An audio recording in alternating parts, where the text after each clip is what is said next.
أعوذ بالله من الشيطان الرجيم بسم الله الرحمن الرحيم السلام عليكم ورحمة الله وبركاته الحمد لله رب العالمين والصلاة والسلام على أشرف الأنبياء والمرسلين سيدنا ونبينا محمد وعلى آله وصحبه أجمعين سبحانك لا علم لنا إلا ما علمتنا إنك أنت العليم الحكيم ولا حول ولا قوة إلا بالله العلي العظيم اللهم علمنا ما جهلنا وذكرنا ما نسينا اللهم إني أسألك العفو والعافية في الدنيا والآخرة اللهم إني أسألك العفو والعافية في ديني ودنياي وأهلي ومالي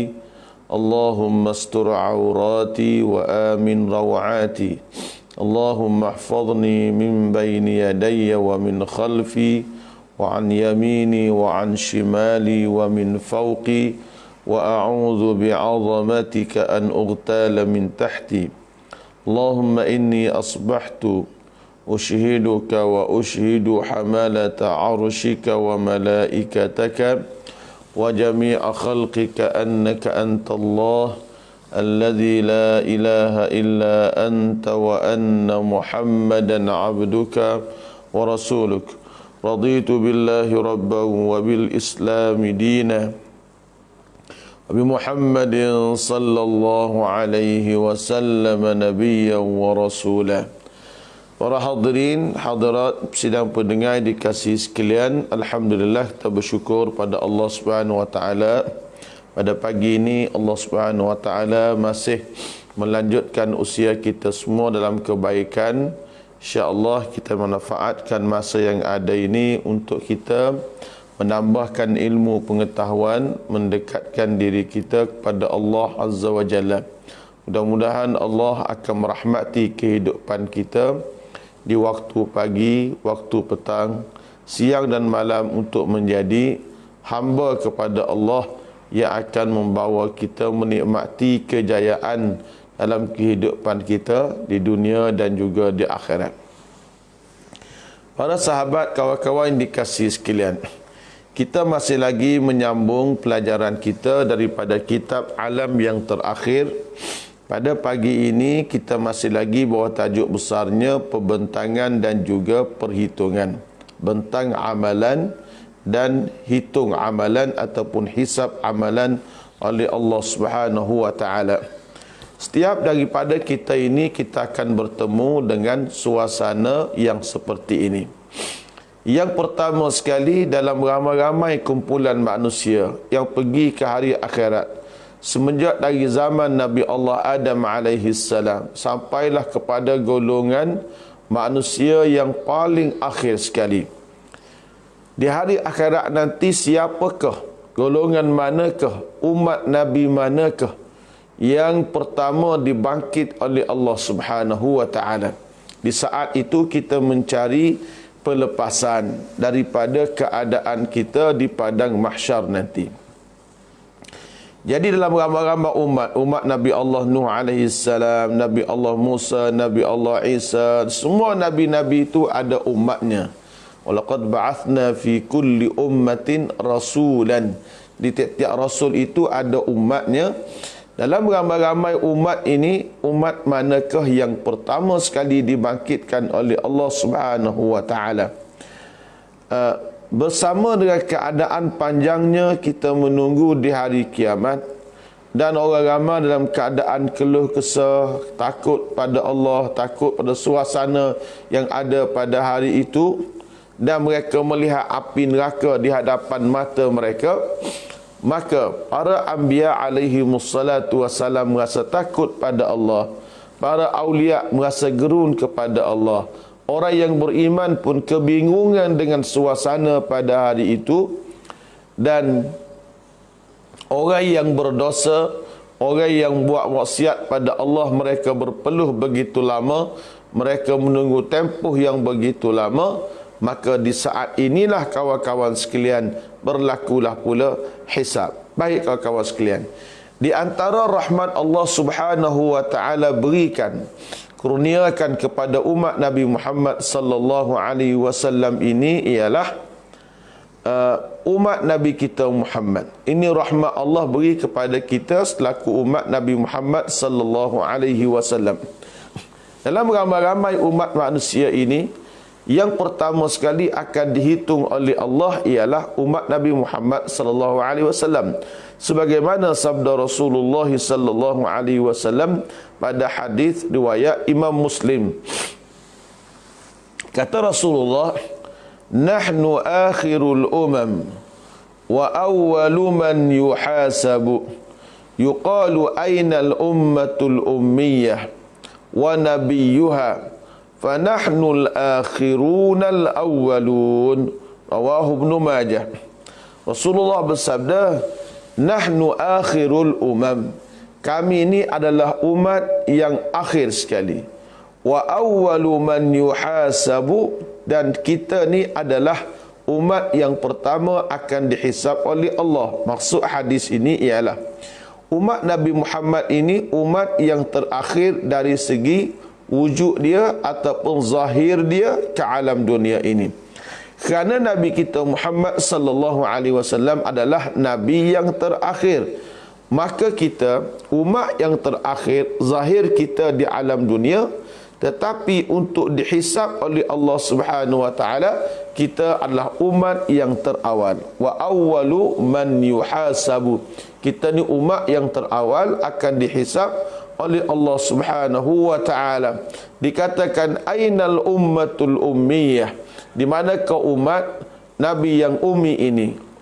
Fanahnul akhirunal awwalun. Kita ni adalah yang terakhir dibangkit oleh Allah, yang terawal akan dibicarakan oleh Allah Subhanahu wa taala.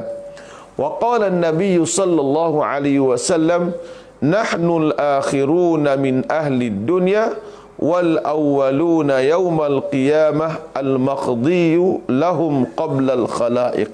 Kata Rasulullah, dia kata kita ini yang terakhir di kalangan penduduk dunia, dan kita yang terawal pada hari kiamat dihukumkan kepada kita sebelum daripada makhluk-makhluk yang lain. Artinya, kalau kita orang yang baik, kita akan mengecapi nikmat yang baik ini lebih awal daripada orang lain. Syurganya kita akan masuk lebih awal daripada umat-umat yang lain, insya-Allah taala. Jadi beruntunglah kita menjadi umat Nabi Muhammad sallallahu alaihi wasallam.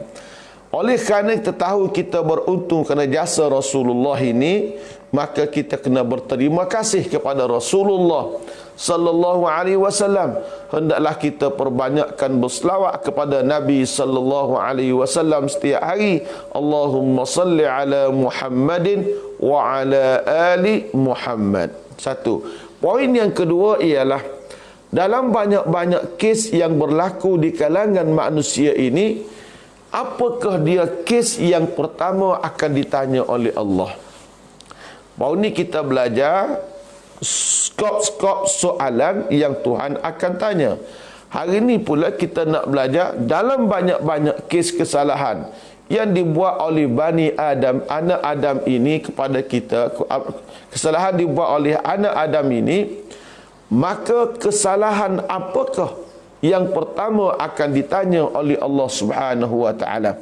Kata Rasulullah sallallahu alaihi wasallam pada kita semua, ya, la taqumu as-sa'atu hatta yakthura al-haraju. Qalu wa mal haraju? Qala al-qatlu. Hadis riwayat Imam Bukhari dan Muslim. Nabi kata la taqumu as-sa'ah, tidak akan berlaku kiamat hatta yakthura al-haraju, sehingga banyak sangat berlaku al-haraju. Jadi para sahabat Rasulullah sallallahu alaihi wasallam bertanya kepada Rasulullah, "Ya Rasulullah, wahai Rasulullah, apakah dia al-haraju itu?" Qala al-qatlu kata Rasulullah, al-qatlu yakni pembunuhan. Orang menceroboh akan hak orang lain. Jadi oleh kerana besarnya hak darah manusia ini, maka Allah Subhanahu wa taala menjadikan dia kesalahan yang pertama akan ditanya oleh Allah pada hari kiamat kelak. Qala an-nabiy sallallahu alaihi wasallam awwalu ma yuqda bainal nasi yaumal qiyamah fid dima, muttafaqun alaih. Kata Rasulullah sallallahu alaihi wasallam, Nabi kata, orang yang pertama, kesalahan yang pertama akan dihukum di antara manusia ialah pada perkara melibatkan darah, pertumpahan darah. Ini perkara pertama akan ditanya oleh Allah bila ada orang ni bunuh orang atas dunia dahulu. Sebab itulah kita kena beringat balik daripada kita menumpahkan darah orang dengan cara yang tidak betul. Saya tengok sejarah, banyak di kalangan khalifah-khalifah yang terdahulu, ada yang mati sewaktu peperangan, ada yang mati sakit, ada yang mati sakit tetapi sakitnya diracun oleh pekerjanya.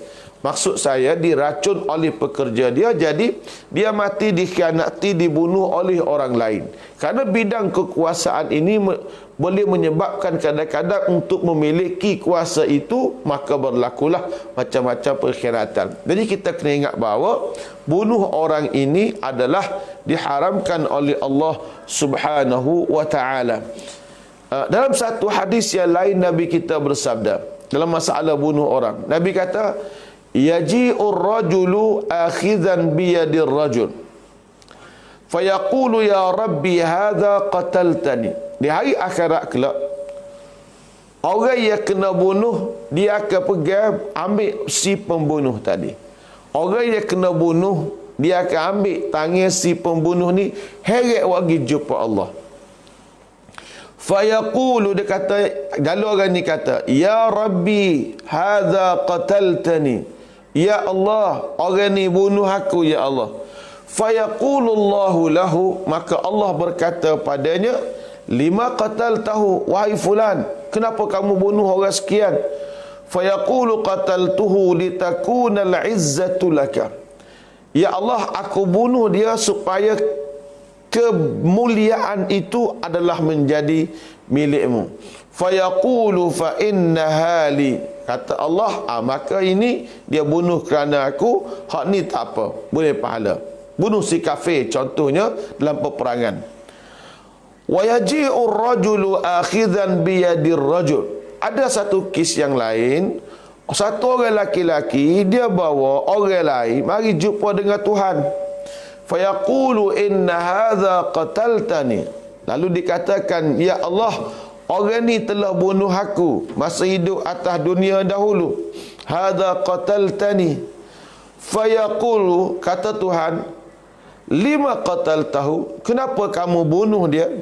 Fayaqulu litakuna al-izzata laka li fulan, ya Allah, aku bunuh orang ni kerana nak suruh kebanggaan itu menjadi milik fulan ibni fulan. Aku bunuh ni sebab dia, kerana dia, ya Allah, aku bunuh orang ni.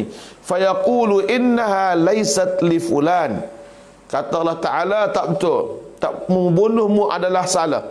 Fayabu'u bi ismihi, maka dia dihukumkan dengan, dia mengakui akan dosa dia, dia dihukum dengan dosa dia tadi. Hadis riwayat Imam Muslim. Oleh yang demikian, jangan sekali-kali kita menumpahkan darah orang lain, sebab darah itu untuk ditumpahkannya hanya menjadi hak-hak Allah Subhanahu wa taala saja. Bila ada orang bunuh orang, kawan-kawan, maka dia tertakluk dengan tiga hak. Nah, bila ada orang bunuh orang, dia tertakluk dengan tiga hak.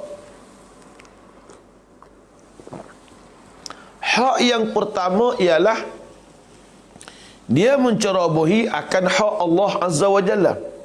Kenapa ceroboh hak Allah? Dia telah membunuh nyawa manusia.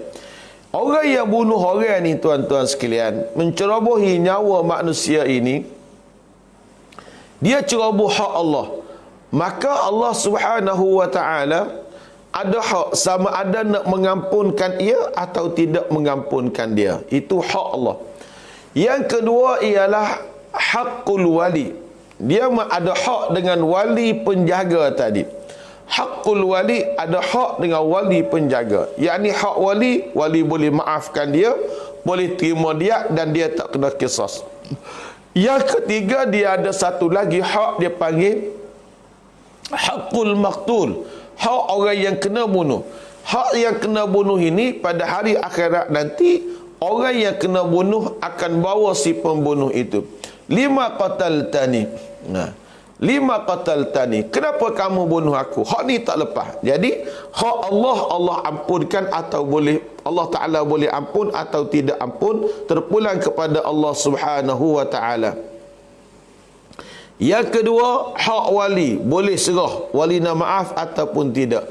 Dan yang ketiga ni masalah haqqul maqtul, hak yang kena bunuh. Yang kena bunuh akan bertanya 5 qataltani, kenapa kamu bunuh saya? Ini masalah dia, kawan sekalian. Jadi kita kena ingat, dosa pertama Allah Taala akan selesaikan, akan hukumkan di kalangan manusia apabila dosa bunuh orang. Gak bunuh orang ni tuan-tuan semua zaman lah ni tak payah. Alik siya upah 500 ya, bagi muncul bedi 500 ya, bereslah. Bunuh orang ni tidak payah sangat. Tembok tegak mati. Sebab tu kita nak hukum mati orang ni, nak matikan seorang manusia ni, kita kena tengok pada hukum syarak. Kalau syarak berikan, alhamdulillah. Kalau syarak tak beri, masya-Allah. Kemudian seterusnya, bagaimana keadaan? Poin yang ketiga pada pagi ini ialah bagaimana keadaan hamba pada hari akhirat nanti. Hari kita dikumpulkan oleh Allah di mahkamah Allah. Duduk dalam mahkamah Allah di padang mahsyar ini, bagaimana keadaan kita? Hari mahsyar, mahsyar artinya perhimpunan, ya, tempat perhimpunan. Ingat molek, mahsyar artinya tempat perhimpunan. Jadi hari perhimpunan di padang mahsyar itu, dan juga hari kita akan diputuskan oleh Allah akan hukuman kita. Putus oleh Allah. Dia ni satu hari yang cukup panjang. Tawilun asirun. Hari yang cukup panjang. Kecuali kepada orang yang dipermudahkan oleh Allah Subhanahu wa taala. Kita boleh baca dalam surah As-Sajdah. Allah Subhanahu wa taala berfirman, yudabbirul amra minas sama'i ilal ardi thumma ya'ruju ilaihi fi yaumin kana miqdaruhu alfasanatin mimma ta'udun. Allah Ta'ala sifatkan hari di mana hukuman itu berlaku ialah qadarnya seperti 1000 tahun. Dalam surah Al-Haqqah, silap saya, Allah Ta'ala sebut fi yaumin kana miqdaruhu 50,000 sanah, pada hari yang qadarnya selama 50,000 tahun. Ibn Abbas radhiyallahu ta'ala anhuma mengatakan, bukan dikehendaki dengan 1000 tahun, bukan dikehendaki dengan 50,000 tahun. Hari ini kalimah alfun di sini bermakna orang Arab biasa kalau dia tunggu benda lama seperti 1000 tahun. Maknanya dikehendaki di sinilah masa terlalu lama yang diambil ditunggu oleh golongan yang kafir kepada Allah Subhanahu wa taala untuk menghadap Allah. Adapun bagi orang yang beriman pada Allah, illa ala man yassarahu Allah taala, bagi orang yang beriman pada Allah, Allah Subhanahu wa taala akan permudahkan urusannya itu, ya.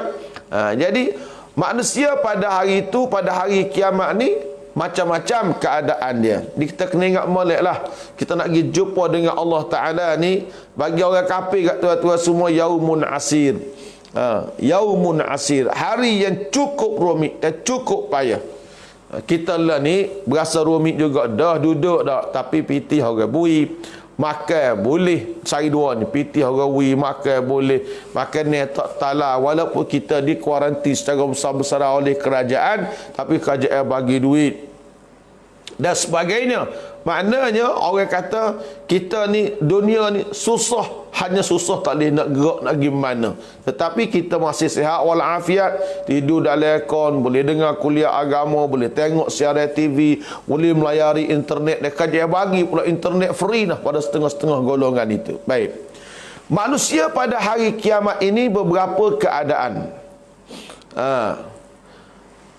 Di ketika berlakunya pembentangan amalan di hadapan Allah yang maha mulia, yang maha perkasa, ada sebahagian manusia fi rahbatil mauqif, dalam keadaan dia ni berasa pendirian dia terlalu takut sangat. Masing-masing hari tu membawa dirimu, aku bawa diri aku. Demo tak kena dengan kawan tak kena dengan demo. Kawan ni waris demo, bukan. Kita dua ni bukan waris. Wa yansa kullu dhi nasabin nasabahu wa qarabatah. Ulama kata setiap manusia pada hari itu yang waris ni lupa kepada waris mereka. Seperti mana firman Allah Taala, fa idza nufikha fis suri fala ansaba bainahum yawma idzin wala yatasaalun. Fa idza nufikha fis sur, apabila ditiupkan sangkakala, fala ansaba bainahum, maka tidak ada tali perhubungan keturunan di kalangan mereka pada masa itu. Masing-masing membawa dirimu, aku bawa diri aku, wala yatasaalun, dan mereka tidak bertanya khabar satu sama lain. Mu caramu, aku cara aku. Tuan-tuan, kita duduk sekali tanya khabar ni, waktu kita ni senang. Bila kita susah, masing-masing tinggallah, mu caramu, aku cara aku. Walaupun adik-beradik, betul-betul di saat tu adik-beradik sama adik-beradik tak cara, mak ayah dengan anak pun tak cara semua sekali. Walaupun kita ada ikatan persahabatan yang terlalu kuat, walaupun kita sayang menyayangi suami isteri terlalu kuat, maka pada hari itu tuan-tuan semua, mu dengan caramu, aku dengan cara aku. Wa kana yaqulu nafsi nafsi, mu aku, diri aku saja. Wala yasalu hamimun hamima. Kata Allah Azza wa Jalla, manusia pada hari itu wala yasalu hamimun hamima. Hari kiamat ni tuan-tuan semua, dan hamim makna kawan karib yang dekat sekalipun tidak bertanya khabar kepada kawan karib yang lain. Mu, aku. Bahkan seseorang itu, ni hari kiamat, seseorang itu akan lari daripada keluarganya, lari daripada orang yang dikasihinya, lari daripada saudaranya, lari daripada kawannya. Dan raja, pemerintah, Perdana Menteri, menteri besar, semua sekali tunduk terpokok depan Allah Subhanahu wa taala pada hari akhirat kelak.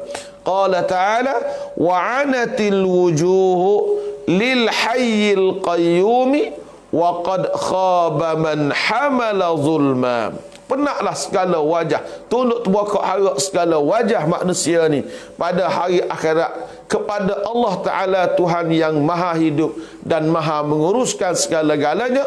Wa qad khaba man hamala zulma, maka rugilah mana-mana orang yang menanggung kezaliman, bawa dosa yang banyak kepada Allah Azza wa Jalla. Ini tuan-tuan sekalian satu suasana yang berlaku.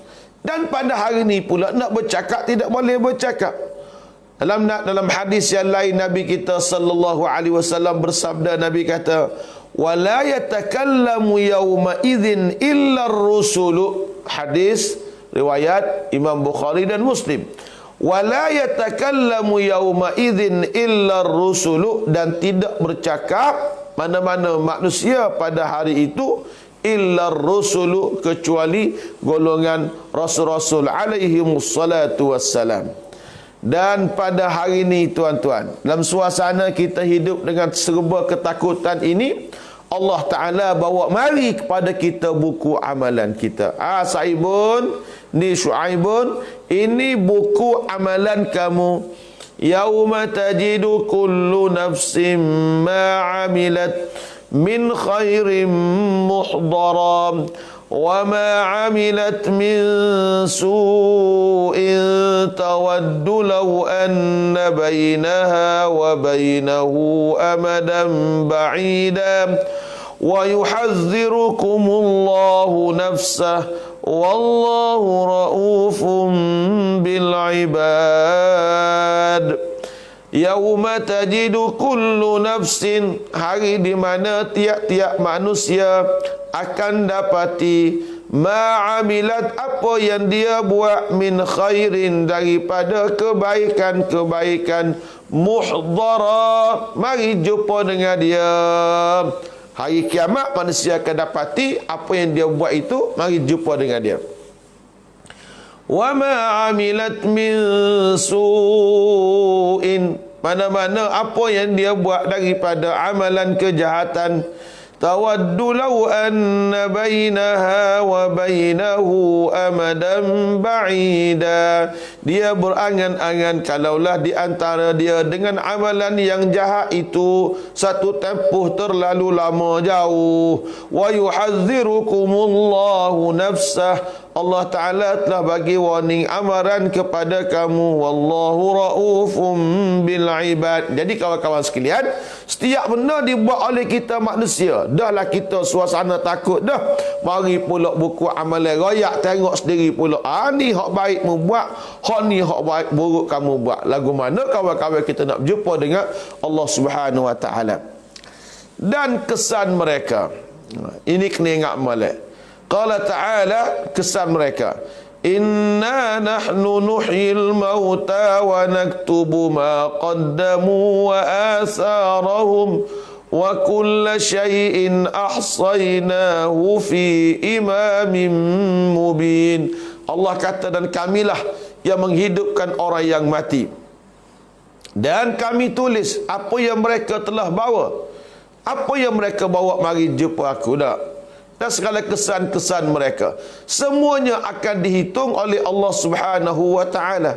Ini kenyataan daripada Allah Subhanahu Wa Ta'ala menyebutkan keadaan manusia dan amalan manusia. Ditulis apa yang dia bawa sebelum daripada dia mati. Daripada kita hidup sampai kita mati, gapo Tuhan kita tulis, buat semua Tuhan tulis belaka. Dan dituliskan apa yang ditinggalkan daripada amalan-amalan mereka. Ini makna qauluhu ta'ala atharahum. Apa yang kita tinggal daripada amalan-amalan kita, semuanya ditulis oleh Allah Subhanahu Wa Ta'ala. Kemudian kawan-kawan, maulah kita akan berlaku hisab. Hisab Allah ini terlalu halus. Wagi depan Allah Subhanahu Wa Ta'ala, hak sebelum dia mati, hak mana amalan yang dia buat, dia mati dah, tapi ada kesannya selepas dia mati. Dia gini, kadang-kadang amalan kita buat ni, kalaulah kita buat benda baik, misalnya jadi jariah kita, walaupun kita mati, amalan tu masih ada. Tetapi kalaulah kita kata kita tak buat benda-benda jariah, awak jariah yang jahat, maka dosa jahat itu akan mengalir. Fa in kana waratha mushafan aw hafira bi'ran aw ajra nahran aw kafala yatiman aw nashara ilman aw taraka waladan salihan fa kulluha tabqa. Kesekiranya seorang manusia ni waratha mushafan, dia tinggalkan nuskah-nuskah Al-Quran, ya, untuk dibaca oleh orang, au hafara bi'ran, ataupun dia gali telaga untuk orang minum air dia, au ajra nahran, ataupun sungai ni dia alirkan, au kafala yatiman, ataupun dia jaga, dia kawal anak-anak yatim, dia tolong anak yatim, au nasyara ilman, ataupun kita sebarkan ilmu kita, au taraka waladan salihan, ataupun kita meninggalkan anak-anak yang saleh, fakulluha tabqa. Ini amalan-amalan yang berkekalan untuk kita nikmati pahalanya selepas daripada kita tidak ada di alam dunia ini. Tuan-tuan semua, kita kena banyak buat amal jariah. Waratha mushafan. Saya selalu pesan untuk diri saya sendiri dan kawan-kawan sekalian, sama-samalah kita lekatkan diri kita dengan Al-Quran.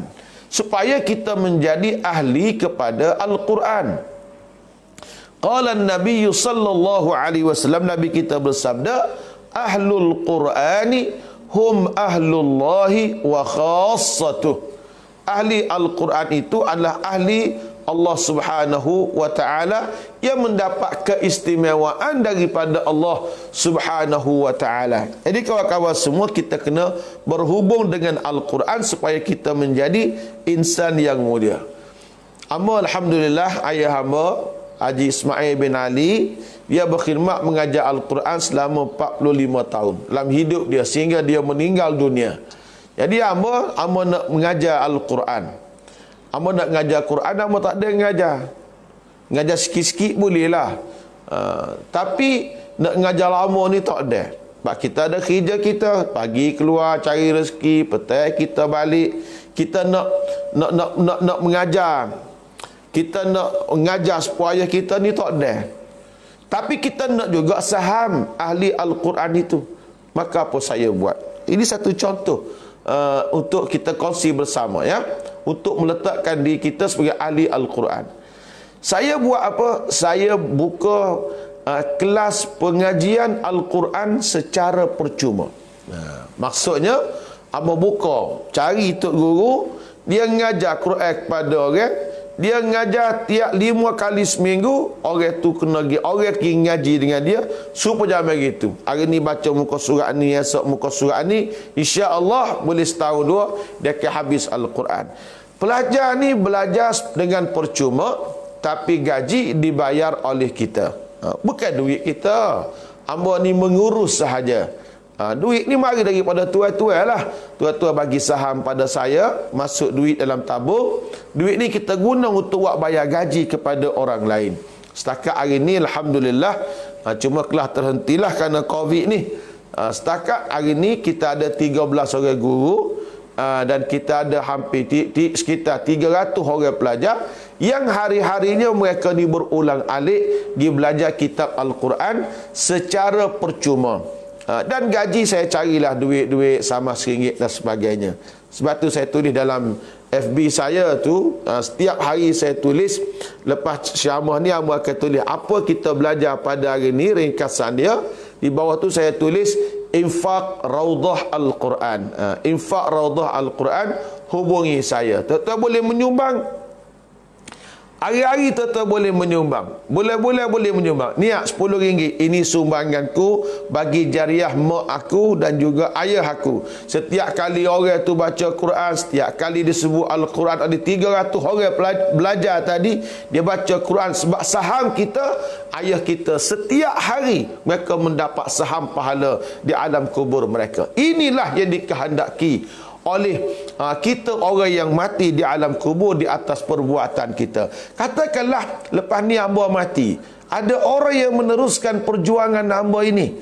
Bila orang teruskan perjuangan hamba ini, maka hamba juga dia ni mendapat pahala walaupun hamba mati. Kalau kelak ni hidup 100 tahun, maka 100 tahunlah benda ni akan kita nikmati. Adapun lanjutan kelas di mana tu yang berkenaan, bolehlah WhatsApp pada saya untuk mendapatkan maklumat. Sekarang ni Alhamdulillah kita bayar gaji pada mereka ni. Bayar gaji yang bolehlah tuan-tuan sekalian. Saya bayar 800, bayar 900 pada seseorang di mana mereka kurban mengajar 30 orang, 25 orang, 20 orang satu kelas. Jadi kita buat usaha ni. Amba bercita-cita kalau boleh sampai tahun 2020 amba nak sampai ke 15 kelas. 15 kelas ke 20 kelas, tengok pada duit supaya orang boleh belajar Al-Quran dengan baik. Datuk guru Quran ni pula mengajar Al-Quran dengan penuh ceria. Pasal apa? Gaji mereka dibayar. Duit siapa? Duit tuan-tuan dan puan-puan sekalian. Baik. Jadi orang panggil ini yang kita boleh warisi selepas daripada kematian kita. Ni makna kalimah wa ma qaddamu wa asarahum. Jadi yang kita buat dan yang mari selepas daripada kita ni tiada. Wa kulla syai'in ahsaynahu fi imamin mubin. Dan semua ini akan dihisab oleh Allah Subhanahu wa taala. Adapun kalaulah orang itu meninggalkan sesuatu yang muharraman, kaman mata wa taraka mahallan yabi'ul khumura, au muraqqasan au marqasan au qanatan fadaiyatan tanshurul fasad au kutuban sayyi'atan kulluhu yajiduhul insanu amamahu. Adapun kalaulah seseorang itu meninggalkan sesuatu yang haram, seperti seorang yang mati, dia meninggalkan tempat yang dikira buat jual. Ada kedai dia untuk disewa, dia bagi sewa kepada orang yang jual benda haram, orang yang jual arak umpamanya, ataupun dijadikan bangunan dia, sewa bangunan dia mak utuhlah hidup dia atas, utuh molek hidup dia, pakai kereta Mercedes barulah, Alphard baru, Velfire baru. Dia mau tahu pitih mari mana. Dia ada bangunnya, dia duduk tengah-tengah bandar. Bertuah lah dia. Orang sewa 20,000 sebulan. Sewa buat apa? Sewa buat kelak malam. Maka hasil boleh kelak malam tadi tu hukumnya haram. Dan dia kalaulah lepas pada ni pun benda tu masih jalan, dia sudah mati, maka dosanya akan berpanjangan. Ataupun dia tinggal satu rangkaian stesen satelit, rangkaian televisyen, apa-apa rangkaian televisyen yang mereka tinggal ni tuan-tuan, macam-macam benda-benda tak molek ni ada. Gambar tak molek ada, buka aurat ada, go ni ada. Maka dia mati dah, dia meninggalkan dosa kepada orang ni tuan-tuan. Walaupun dia mati, dosa itu masih mengalir masuk dalam kubur dia. Ataupun kita tinggal tulisan-tulisan yang tidak baik, kutuban sayyi'atan, buku-buku yang tidak baik, tulisan-tulisan tak baik dibaca oleh generasi demi generasi, maka kita akan terus mendapat dosa di atas apa yang ditinggalkan itu tadi. Jadi kawan-kawan, semua ini kulluhu yajiduhul insanu amama. Setiap ini akan dapat dilihat manusia akan kesannya. Dalam surah Al-Qiyamah Allah Ta'ala berfirman, Allah kata yunabba'ul insanu yawma idzin bima qaddama wa akhkhar balil insanu ala nafsihi basirah walau alqa ma'adhirah. Yunabba'ul insanu yawma idzin bima qaddama wa akhkhar. Tiap-tiap manusia dikhabarkan apa yang dia bawa. Hak kita wagi jumpa dengan Allah, Allah Ta'ala yunabba'u, Allah Ta'ala akan nabakkan dia, akan khabar kembali kepada dia balik. Bahkan manusia itu dengan diri dia sendiri, dia amat mengenalinya. Baik. Kalaulah kita manusia ini memperkecilkan dosa, tak apa dosa kecil kawan buat ni, dosa kecil je ni, maka sekecil mana kita menghina dosa itu, maka dia terlalu besar di hadapan Allah Subhanahu wa taala. Sabda Rasulullah sallallahu alaihi wasallam, Nabi kata, "Iyyakum wa muhaqqaratiz dzunub." Iyyakum, awasilah kamu daripada memperkecilkan dosa-dosa kecil ini. Fa innama, sebab apa? Sebab dosa kecil ini sepertilah satu kaum yang turun di tengah-tengah wadi, maka dia terpijak satu duri. Walaupun dia duri yang kecil, dia terpijak, tapi memudaratkan dia. Demikianlah kawan-kawan sekalian dengan keadaan dosa yang dibuat oleh kita sekalian. Walaupun kita buat dosa ni tidak besar, tapi dia boleh memudaratkan kita semua. Ni orang panggil suasana kita di hari padang mahsyar nanti, yang mana semuanya kita akan ditanya oleh Allah Subhanahu wa taala. Dalam banyak-banyak perkara tuan-tuan sekalian, ada berbicara berkenaan dengan hak-hak yang perlu kita jawab dengan Allah pada hari kiamat kelak. Ada hak-hak yang perlu kita jawab. Hak ni maknanya ialah perkara yang wajib ke atas manusia, tunaikan dia. Perkara yang wajib ke atas manusia untuk tunaikan dia. Allah jadikan manusia ni, pada dia ada hak-haknya yang mesti dia tunaikan. Dan Allah Ta'ala jamin akan hak-haknya pada kita semua. Misalnya kita kata tak, Allah Ta'ala jamin bagi rezeki kepada kita. Hak kita pada Allah ni pula ialah kita kena sembah Allah Subhanahu wa taala. Jadi hak ni ada banyak jenis hak. Pertama, hak Allah Subhanahu wa ta'ala. Kita dengan Allah ni gapo kita kena buat. Yang kedua, hak hamba sama-sama hamba. Kita kawal dengan demo dengan kawal, saya dengan awak, gapo hak kita kena tunaikan. Yang ketiganya ialah hakul bahaim, hak kita dengan binatang. Hak kita dengan binatang. Binatang ni kita pera dia, gapo dia hak dia kita kena jaga. Misalnya kita kata orang pera beruk, istilah kat saya panggil cikgu beruk. Cikgu beruk. Bukan cikgu tu beruk. Orang panggil di Kelantan ni kalau ada orang mengajar beruk panjat kelapa naiknya, kita orang Kelantan panggil cikgu beruk. Bukan orang kata cikgu tu beruk, tak. Orang yang mengajar beruk naiknya tu dalam bahasa Kelantan dia panggil cikgu beruk. Baik. Tak boleh lah ni kena kecek molek. Takut salahnya orang kata kita orang gelar kat orang. Tak. Orang tu mengajar beruk, di kapur-kapur dia panggil cikgu beruk. Gitu. Sebab tu ada cerita nakal beruk ni tuan-tuan semua. Beruk ni ada cerita nakal dia. Kalau kita naik basikal, orang tua mula ada beruk seekor ukahnya. Dia naik basikal, maka dia tak beruk depan atas handal. Orang panggil gapo? Beruk pak mak. Pasal beruk dulu baru pak mak. Kalau pak mak pergi letak beruk alik belakang, orang panggil pak mak beruk. Tu. Baik. Katakanlah orang pera beruk ni tadi. Jaga beruk. Dia suruh beruk naiknya, beruk tak naik. Naik sekerak, beruk turun. Ni hak dengan haiwan lah. Contoh, macam ni contoh. Esok kita urai. Maka dia ambil beruk ni, dia hatuk di batannya. Lagu mana seksa? Tu hak kita dengan haiwan. Jadi ada hak kita dengan Allah, ada hak sama-sama hamba, ada hak kita dengan haiwan. Ini semua hak-hak yang kita semua kena ingat baik. Yang paling besar sekali ialah hak Allah Subhanahu wa ta'ala. Hak Allah Subhanahu wa ta'ala ke atas hamba, ayya'buduhu wa la yushriku bihi syai'an. Bahawa hendaklah kita menyembah Allah Subhanahu wa ta'ala dan tidak boleh kita mensyirikkan Allah dengan sesuatu.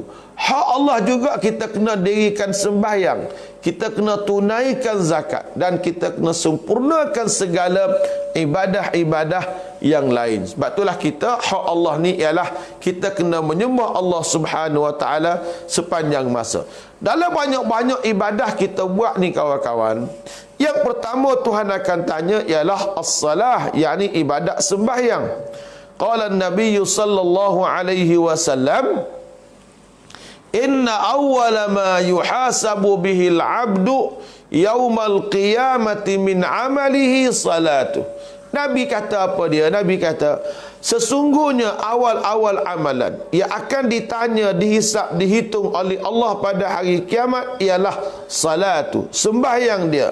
Fa in salahat, kalau semaya dia molek, faqad aflaha wa anjaha, maka dia telah berjaya. Wa in fasadat, kalaulah tidak baik, faqad khaba wa khasira, maka dia telah rugi, dia telah rosak dan dia telah rugi. Fa in intaqasa min faridatihi syai'an, kalaulah sembahyang fardu kita ni ada kurangnya,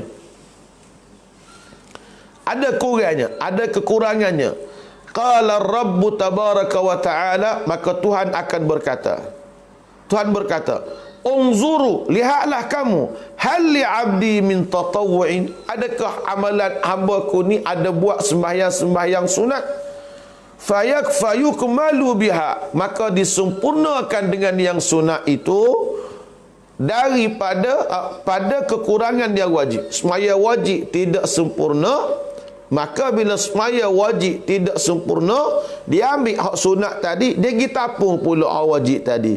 Summa yakunu sa'iru amalihi ala dhalik, kemudian jadilah semua amalan-amalannya seperti itu. Maksud saya ialah Kalau sedekah pun zakat ada kurang, diambil dari sedekah yang wajib. Haji daripada umrah yang sunat.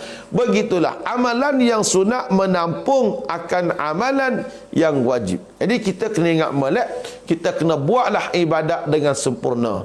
Musim-musim ni tuan-tuan semua, kalau boleh berlatih-berlatihlah diri kita ni, biar kita boleh supaya sunat ni biar cukup. Maksud saya, sunat qabliyah dengan ba'diyah ni, sunat kapit waktu.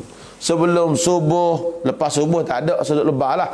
Belum subuh, belum zuhur, lepas zuhur, belum asar, lepas ngorek, lepas isya. Hak ni kita ambil. Buat. Mula-mula ambil hak pendek dulu lah. 2 rakaat belum subuh, 2 rakaat belum zuhur, 2 rakaat lepas zuhur, 2 rakaat lepas ngorek, 2 rakaat lepas isya. 10 rakaat sehari kita jaga. Kalaulah kita ada apa-apa kekurangan, maka hendaklah kita ni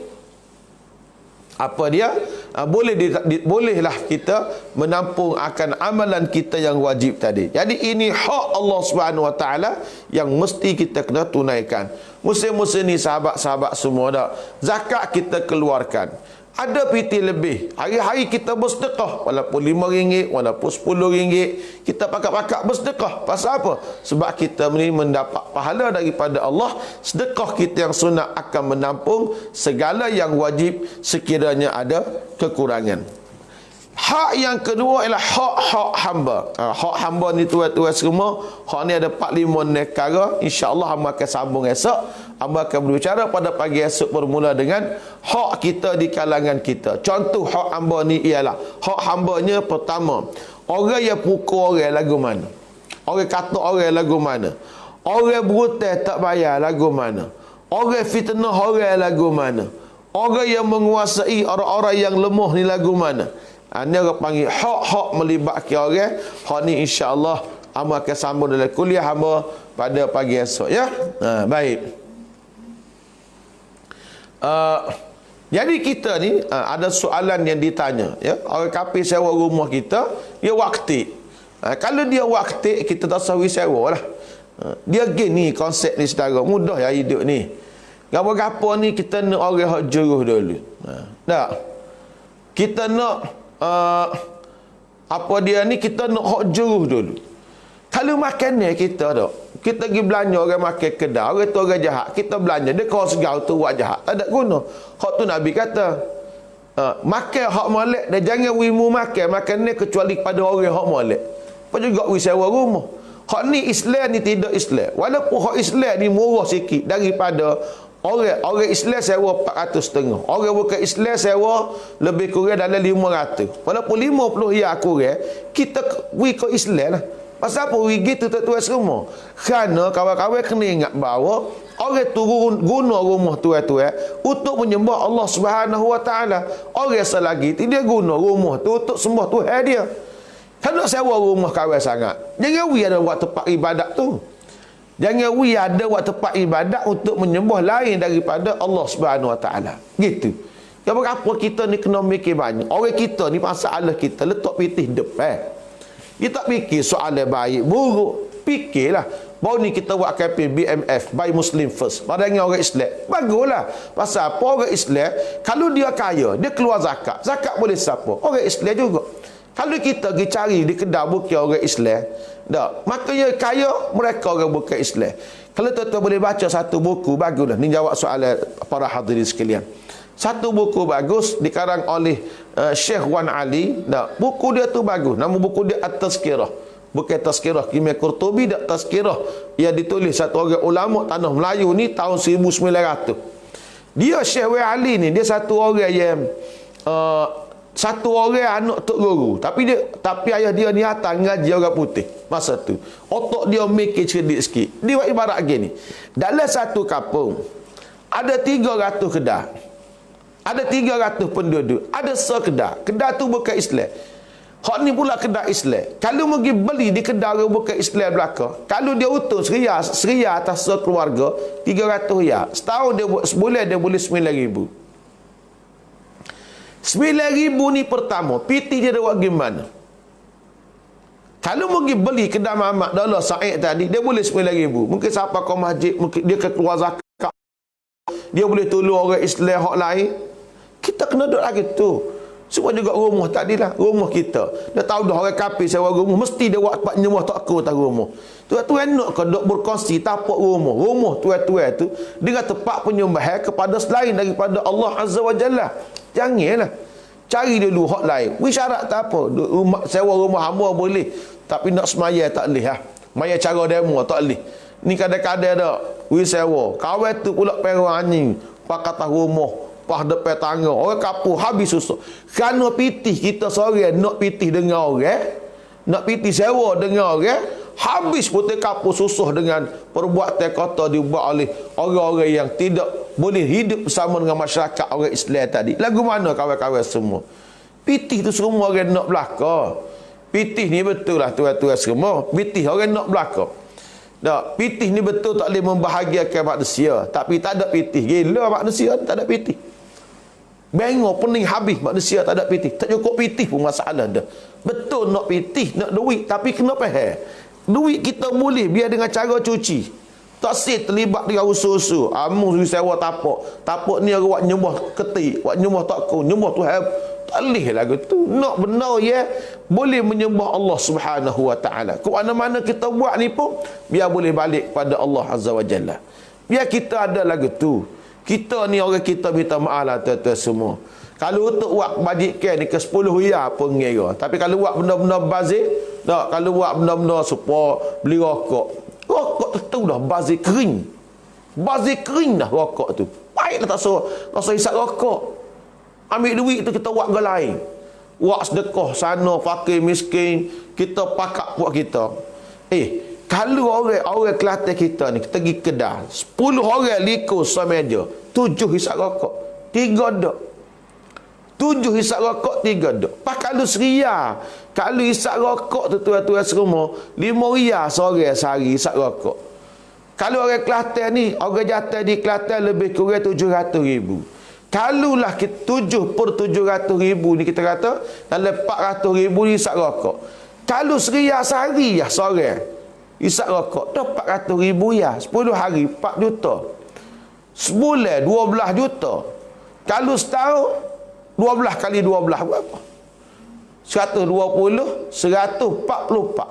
144 juta setahun. 10 tahun 1.4 bilion. Siap lubuh raya kerajaan buat ni. Kalau buat masjid boleh puluh-puluh bukti jasa daripada perokok-perokok. Tapi sebab kita ni tak mikir nak buat untuk akhirat kita, maka itulah tuan-tuan semua benda yang berlaku. Oleh yang demikian, amat mengharapkan tuan-tuan nak buat gapo, fikirkan kesudahan dia. Nak buat gapo, fikirkan kesudahan dia, barulah kita mendapat keuntungan di hari yang tidak ada manfaatnya harta dan juga anak pinak, kecuali orang yang bertemu dengan Allah Subhanahu wa taala dengan hati yang sejahtera. Sahabat saya tanya nombor akaun dan sebagainya. Lepas ni sahabat ambil nombor telefon saya di Facebook saya tu. Saya akan bagilah nombor akaun kepada tuan-tuan yang dikasihi sekalian. Terima kasih atas perkongsian kita pada pagi ini. InsyaAllah kita sambung lagi kuliah tafsir, kitab alam terakhir kita pada pagi besok ya. Malah akhir sesi tadi saya menjawab soalan daripada kawan-kawan yang bertanya sikit sebanyak, insya-Allah.